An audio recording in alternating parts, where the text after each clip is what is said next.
한국 식당 실체를 파헤치러 온 미국 기자. 그래, 루크 자네가 이번에도 대단한 이슈를 물고 왔구만. 도대체 매번 어떻게 그런 집요함을 발휘할 수 있단 말인가? 내가 젊었을 때도 자네만큼은 아니었는데 말이야, 이대로만 쭉 해보게. 자네 앞길은 내가 책임지지. 안녕하세요. 저는 미국에서 이슈 취재 전문 기자로 활동하고 있습니다. 말단 기자부터 시작해서 지금은 하나의 팀을 꾸리고 운영하는 팀장의 자리에 있지요. 제가 이 자리까지 올 수 있었던 원동력은 무엇이든 의심부터 하고 보는 성격 덕분입니다. 의심으로 시작하여 집요함으로 모든 것들의 진실을 파헤치는 것이죠. 그게 기자로서 당연한 덕목이라고 생각을 합니다. 하지만 이런 점들이 저에게 부작용으로 다가오는 부분들도 존재하는데요. 저는 최근 정신병원에서 편집성 성격장애 판정을 받았습니다. 의사의 말에 따르면 제가 타인에 대한 지속적인 의심과 불신을 갖고 타인의 동기를 악의적으로 해석하는 경향이 강하다나요? 하지만 어떡합니까? 저는 기자로서의 본분을 다 해야 하고 기자는 모든 것을 의심해야 하는 직업인걸요? 최근 저의 심기를 건드리는 이슈 하나가 있습니다. 저희 팀이 미국 내 한 식당을 찾아 외부 취재를 갔을 때였습니다.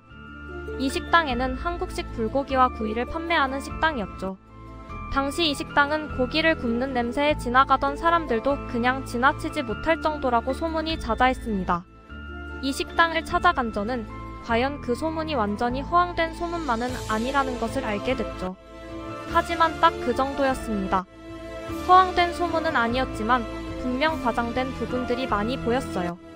식당의 직원들 미소가 끊이지 않는다는 둥, 둘이 먹다가 하나가 죽어도 모를 정도로 맛있다는 둥, 분명 맛있고 좋은 식당이었지만 과장된 부분이 존재했죠. 그런데 이 식당의 한국인 사장님과의 인터뷰에서 도저히 제 상식으로는 믿기 힘든 이야기들을 하더군요. 이때부터 저는 한국을 직접 방문하여 한국의 로컬 음식점들을 경험하고 싶은 생각을 하게 되었죠. 저는 뭔가 하나에 꽂히기 시작하면 그것을 하지 않고는 못 배기는 성격이거든요. 여태까지 제가 수많은 이슈들을 봐왔지만 실제로 제가 파헤쳐보면 그 이슈들은 부풀린 소문들이 대부분이었습니다. 제일 긍정적이었던 경우가 그나마 부풀려진 정도가 적은 경우였죠. 그러다 보니 제가 어떻게 이런 이슈들을 고지곳대로 믿을 수가 있겠습니까? 저는 사람도 소문도 심지어 지금 내 눈앞에서 일어나고 있는 일들마저도 제일 먼저 의심부터 하기 시작합니다. 주변 사람들도 너 그거 너무 심하다. 정도가 지나치면 그것도 병이다 라는 말들이 많았습니다. 하지만 저는 이런 제 성격 덕분에 직장에서 인정받는 능력자가 되었다고 자부하고 있기 때문에 감수하고 있는 것이죠. 이슈거리가 줄어들어 팀이 한가한 어느 날이었습니다. 저는 본부장님에게 찾아가 한국의 식당들을 방문하여 취재를 하고 싶다고 했습니다. 미국에 있는 한 식당을 방문한 이후로 식당 사장님이 해주신 말들을 제 눈으로 꼭 확인하고 싶었기 때문이었죠. 그리고 그 말들이 부풀려진 소문이 아니라면 분명 기사거리도 충분할 것 같았습니다. 이보게 루크, 이번에는 자네가 한 발 늦었구만. 자네 옆에 있던 팀이 먼저 한국 식당을 방문하여 취재를 하기로 했네. 아마 지금쯤 한국에 도착했을 거야. 그래, 자네 동기가 팀장인 그 팀 말일세. 자네도 그쪽에 관심이 있는 줄 몰랐는데 어제쯤 미리 말하지 그랬나. 이번에는 자네가 포기하고 다른 아이디어를 내보게. 본부장님의 말에 의하면 제가 한 발 늦었던 것 같았습니다. 아무래도 저희 팀이 미국 내 한 식당 취재를 했을 때 취재 내용이 제 동기에게 흘러들어간 것 같았죠. 그 동기놈은 늘 저보다 한 발 느렸지만 이번에는 어떻게 한 것인지 제가 원하는 취재를 가로채 갔습니다. 나중에 알고 보니 동기놈이 저희 팀의 막내에게 접근하여 정보를 빼내어 간 것 같았습니다. 아직 들어온 지 얼마 안 되어 적응을 완전히 못한 막내가 팀장인 저에 대해서 농담을 하고 험담을 하면서 친근하게 다가간 게 먹혀 들어간 모양이었습니다.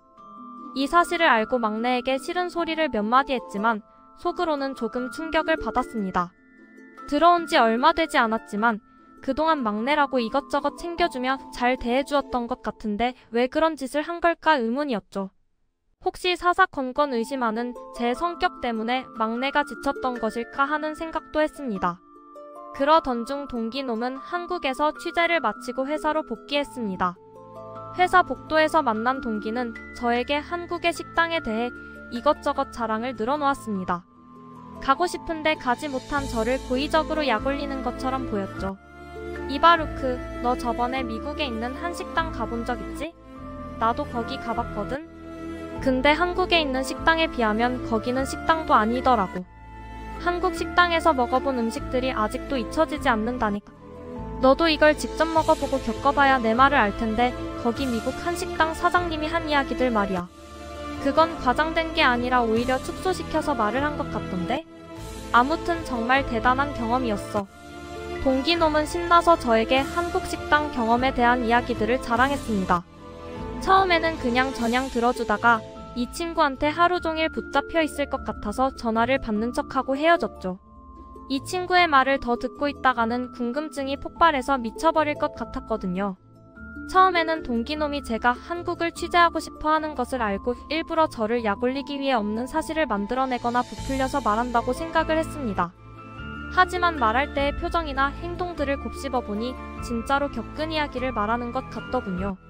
그래서 더욱 궁금해졌고 시간이 흐를수록 한국에 가서 취재를 해야겠다는 생각이 굳어졌습니다. 그러던 어느 날 또다시 저에게 기회가 왔습니다. 회사에는 이슈거리가 부족했고 이때를 빌미로 본부장님께 한국의 식당 취재 내용이 부족하다는 이유로 추가 취재를 요청했습니다. 어이 루크, 또 한국 타령인가? 자네는 그게 문제야. 장점이기도 하지만 이럴 때 보면 단점인 것 같단 말이야. 포기를 할 줄 모르는가? 한국 취재 한번 다녀오면 그 비용이 얼마나 드는 줄 아나? 회사가 힘들 때일수록 잘 버텨야 하지 않겠나? 그래야 다시 큰 건이 나오면 대박을 터뜨리지. 한국 생각은 그만 접고 다른 연구나 좀 해봐.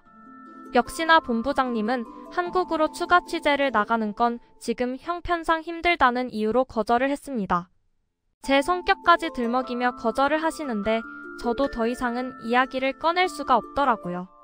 그래서 저도 이제는 포기해야 하나 싶어서 시무룩해 있었습니다. 이때 본부장실에서 나오는 저를 본 동기놈이 또 웃음을 지으며 저에게 다가왔죠. 이봐 루크, 혹시 또 한국 취재한다고 들이댄 거야? 당분간은 안 된다고 할걸? 그러게 기회가 왔을 때 잡았어야지. 정 안 되면 사비를 털어서라도 다녀오던지? 키읔키읔. 비아냥거리면서 놀리는 동기놈의 말에 저는 눈이 번쩍 뜨였습니다. 사비를 털어서라도 다녀오라는 그 말의 말이죠. 많은 장비를 가지고 팀으로 움직이면 비용이 많이 들지만 저 하나 다녀오는 건 상대적으로 많은 비용이 들지 않는다는 사실을 깨달았습니다. 저는 당장 휴가서를 제출하고 한국행을 준비했습니다. 얼마 후 저는 한국을 도착했고 미리 조사해둔 자료들을 토대로 식당을 방문했습니다. 한국에 직접 방문해야 먹어볼 수 있는 로컬 음식 문화를 중점으로 취재했습니다. 저의 한국 식당 취재는 첫날부터 충격적이었습니다. 한국의 김치는 미국에서도 슈퍼푸드로 선정되며 폭발적인 반응을 일으킨 바 있었죠. 그런데 한국 현지에는 그 김치를 그들만의 비법으로 최소 6개월 이상을 고의적으로 썩혀서 손님들에게 내어준다는 곳이 많다는 거였습니다. 게다가 그렇게 썩힌 김치로 요리를 해서 내어주는데 그 맛이 일품이라고 했죠. 그래서 첫 번째로 찾은 한국 식당이 바로 김치요리 식당이었습니다. 이 집에서 나온 김치요리는 김치찜이라는 요리였는데 6개월 이상 숙성을 시켜서 돼지고기와 함께 양념을 해서 나오는 음식이었습니다. 실제로 먹어보니 그 맛은 정말이지 황홀했습니다. 고소하면서도 적당히 짭조름한데 그 끝맛은 새콤한 것이 정말이지 미묘하면서도 맛있었습니다. 사실 제가 소문으로 듣고 추측한 것 이상의 맛이었죠. 그리고 두 번째로 들린 곳은 특별한 메인 메뉴가 없고 매번 들릴 때마다 메뉴들이 변경된다고 하는 한식당이었습니다. 여기서 저는 이 식당의 사장님에게 큰 결례를 저지르고 말았죠. 식당에 들어가자마자 몇 명이냐고 물어보더니 제 의견을 물어보지도 않은 채 음식들이 나오기 시작했습니다. 저는 느낌이 이상해서 지금 나오는 게 뭐냐고 물어보니 기본으로 나오는 반찬들이라고 했죠. 저는 곧바로 스마트폰 번역기로 통역을 시작했습니다. 여기 사장님 어디 계시죠? 저는 주문을 하지도 않았는데 이렇게 많은 음식들이 나오는 이유가 뭐죠? 제가 외국인이라고 덤탱이를 씌우려는 건가요? 저는 그 정도로 어리석은 사람이 아닙니다. 당장 메뉴판을 주시죠.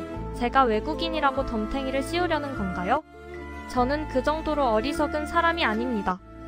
당장 메뉴판을 주시죠. 저는 살짝 흥분해서 사장님에게 따지기 시작했습니다. 그럴 수밖에 없었습니다. 주문도 하지 않았는데 자리에 앉자마자 음식들이 30여 개나 제 앞에 놓여져 있었거든요. 이렇게 많은 종류의 음식들이 이렇게 순식간에 나온다는 건 분명 한두 번 덤탱이를 씌워본 게 아니라는 생각마저 들었죠. 하지만 사장님은 호탕하게 웃으시며 저에게 설명을 해주셨습니다.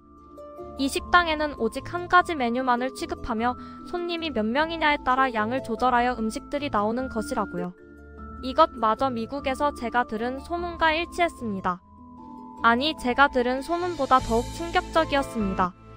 이렇게 여러 가지 음식들이 1인분이라니 도저히 보면서도 믿기지가 않았죠.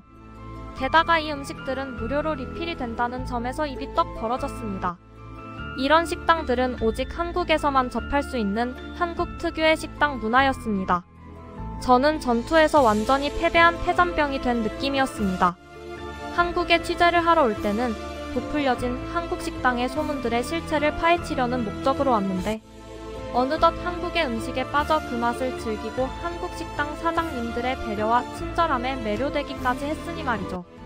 이 모든 사실을 깨닫고 저는 식당을 나오며 사장님에게 저질렀던 결례에 대한 정중한 사과를 드렸습니다.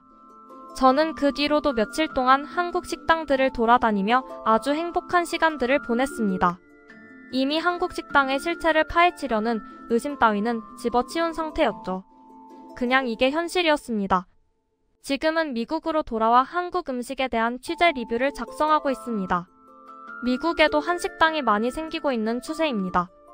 하지만 제가 한국에서 겪었던 그런 식당 문화는 오직 한국에 직접 가야만 경험해 볼 수 있다는 사실을 저는 알게 되었죠. 그리고 저는 오직 음식을 먹기 위해 한 번씩 한국을 방문하고 있습니다. 한국에는 여전히 독특하고 맛있고 배려가 넘치는 식당들이 즐비합니다. 왜 한국의 음식들이 그토록 세계적인 극찬을 받고 있는지 제대로 알게 되었죠. 그리고 비밀이 하나 있는데요. 얼마 전에는 편집성 성격장애 때문에 복용하던 약도 끊었습니다. 이게 다 한국에 대해 알게 된 덕분이라고 생각합니다. 한국 감사합니다. 지금까지 미국 남성 루크의 사연이었습니다. 정신학계에서는 아무 근거 없이 타인의 행동을 의심하고 의도를 불신하는 것을 편집성 인격장애라고 합니다. 최근 한국에도 많은 현대인들이 겪고 있는 정신질환 중 하나인데요. 오늘만큼은 열린 마음으로 상대방을 존중하고 배려해주는 것. 어떠신가요? 오늘 사연에 대해 어떻게 생각하시는지 댓글로 여러분들의 의견을 남겨주세요. 영상이 즐거우셨다면 구독과 좋아요, 알람 설정 부탁드립니다. 영상을 제작하는 데 큰 힘이 됩니다. 끝까지 시청해주신 분들 감사합니다.